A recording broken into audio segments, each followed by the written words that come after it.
کیا آپ جانتے ہیں کہ آپ کا وضو بالکل درست ہوتا ہے؟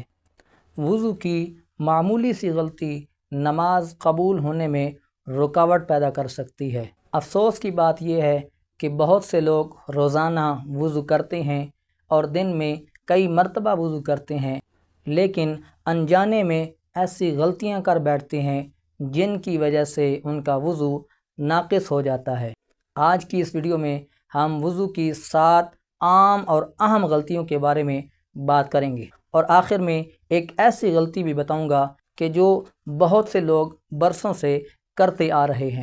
لہٰذا ویڈیو کو اینڈ تک دیکھیے گا، کیونکہ اس ویڈیو میں آپ کو بہت سی معلومات حاصل ہونے والی ہے۔ لیکن اس سے پہلے ہمیشہ کی طرح آپ سے گزارش ہے کہ اس ویڈیو کو لائک بھی کریں، شیئر کریں، اور اگر آپ اس چینل پر پہلی بار آئے ہیں تو اس چینل کو ضرور سبسکرائب کریں۔ اب آئیے ایک ایک کر کے ان غلطیوں کو جانتے ہیں جن سے بچ کر ہم وضو کو درست اور سنت کے مطابق بنا سکتے ہیں۔ غلطی نمبر 1، بسم اللہ شریف نہ پڑھنا۔ بہت سے لوگ وضو تو کر لیتے ہیں لیکن جلدی میں بسم اللہ شریف پڑھنا بھول جاتے ہیں، حالانکہ وضو کی ابتدا اللہ تعالیٰ کے بابرکت نام سے کرنا سنت ہے اور اسی میں عظمت ہے۔ نبی پاک صلی اللہ علیہ وآلہ وسلم نے ارشاد فرمایا، اس شخص کا وضو نہیں جس نے بغیر بسم اللہ پڑھے وضو کیا۔ اور 2 حدیثوں کا خلاصہ ہے، نبی پاک علیہ الصلاۃ والسلام نے ارشاد فرمایا کہ جو وضو کے شروع میں بسم اللہ شریف پڑھتا ہے اس کا سارا جسم پاک ہو جاتا ہے، اور جو بغیر بسم اللہ پڑھے وضو کرتا ہے اس کا اتنا ہی جسم پاک ہوتا ہے جتنے پر پانی گزرا۔ بلکہ کتب کے اندر یہ بات بھی ملتی ہے کہ جو وضو کے شروع میں بسم اللہ والحمدللہ پڑھ لے تو جب تک وہ بندہ باوضو رہے گا فرشتے اس کے نامہ اعمال کے اندر نیکیاں لکھتے رہیں گے۔ ناظرین، وضو ایک عظیم عبادت کی تیاری ہے، لہٰذا اس کی ابتدا بھی اللہ تعالیٰ کے بابرکت نام سے ہونی چاہیے۔ بسم اللہ شریف پڑھنے کے اندر چند سیکنڈ لگتے ہیں، لیکن اس سے وضو سنت کے مطابق ہو جاتا ہے، لہٰذا ہمیں وضو سے پہلے بسم اللہ شریف پڑھنے کی عادت بنانی چاہیے۔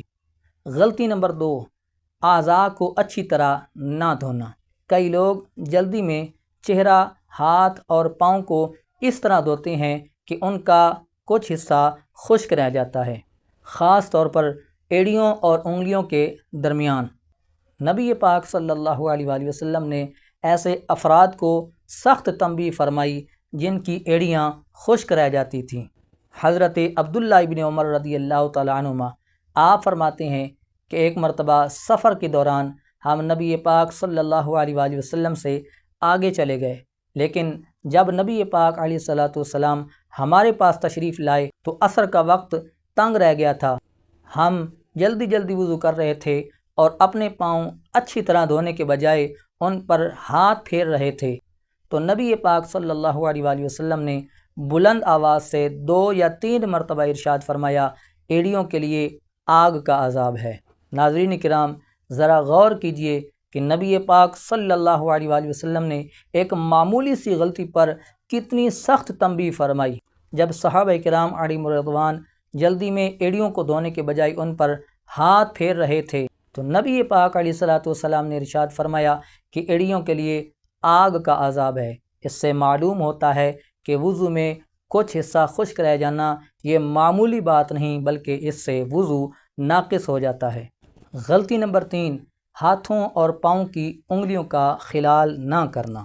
بہت سے لوگ وضو تو کر لیتے ہیں لیکن جلدی میں ہاتھ اور پاؤں کی انگلیوں کے درمیان پانی نہیں پہنچاتے، جس کی وجہ سے بعض اوقات وہ جگہیں خشک رہ جاتی ہیں، حالانکہ وہاں پر پانی پہنچانا لازمی اور ضروری ہے۔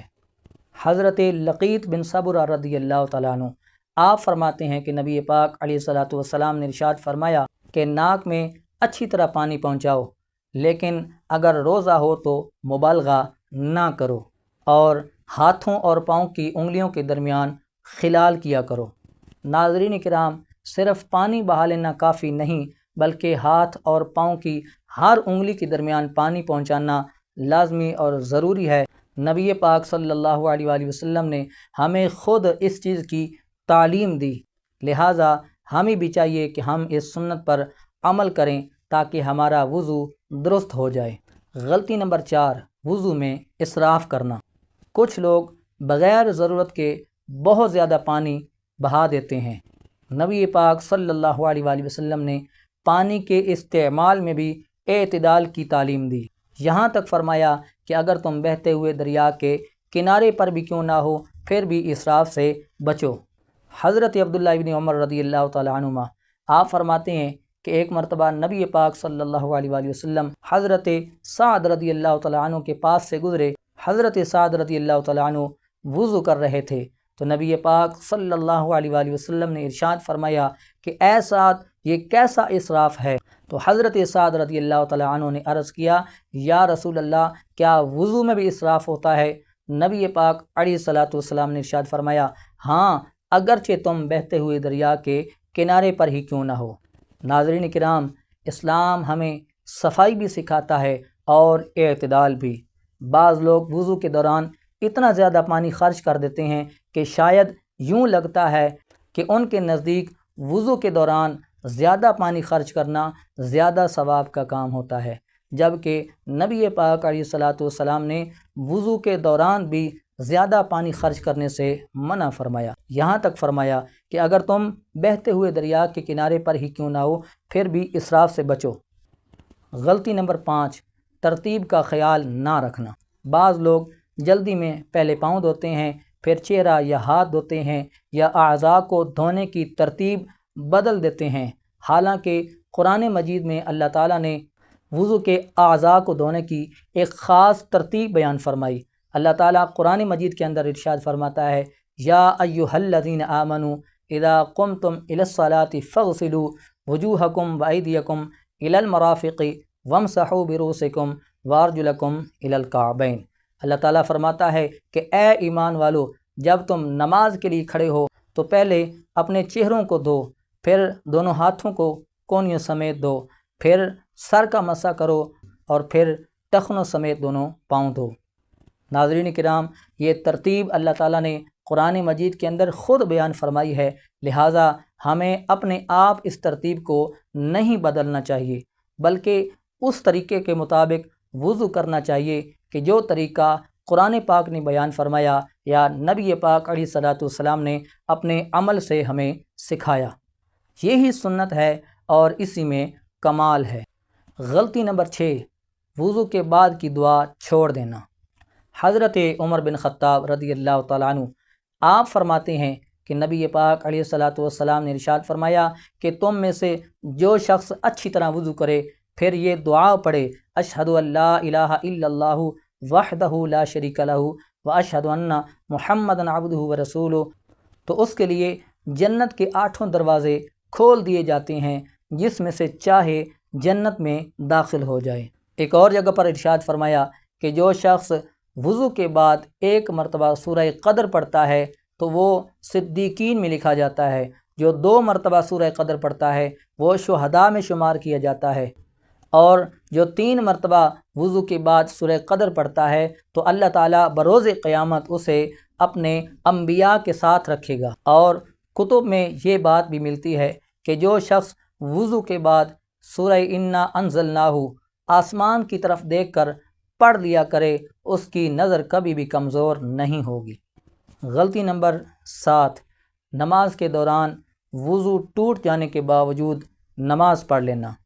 کبھی ایسا بھی ہوتا ہے کہ نماز کے دوران انسان کا وضو ٹوٹ جاتا ہے لیکن اس کے باوجود انسان نماز مکمل کر لیتا ہے، حالانکہ نماز سے پہلے وضو کا یقین کر لینا چاہیے۔ اگر آپ کو یہ ویڈیو مفید لگی ہو تو اس ویڈیو کو لائک بھی کریں، اپنے تمام دوستوں کے ساتھ ضرور شیئر کریں تاکہ زیادہ سے زیادہ لوگ وضو کی ان اہم باتوں سے آگاہ ہو سکیں۔ اللہ تعالیٰ ہمیں صحیح طریقے کے مطابق وضو کرنے کی توفیق عطا فرمائے اور سنت کے مطابق اپنی عبادت کرنے کی توفیق عطا فرمائے۔ ملتے ہیں نیکسٹ ویڈیو کے ساتھ۔ اللہ حافظ۔ السلام علیکم ورحمۃ اللہ وبرکاتہ۔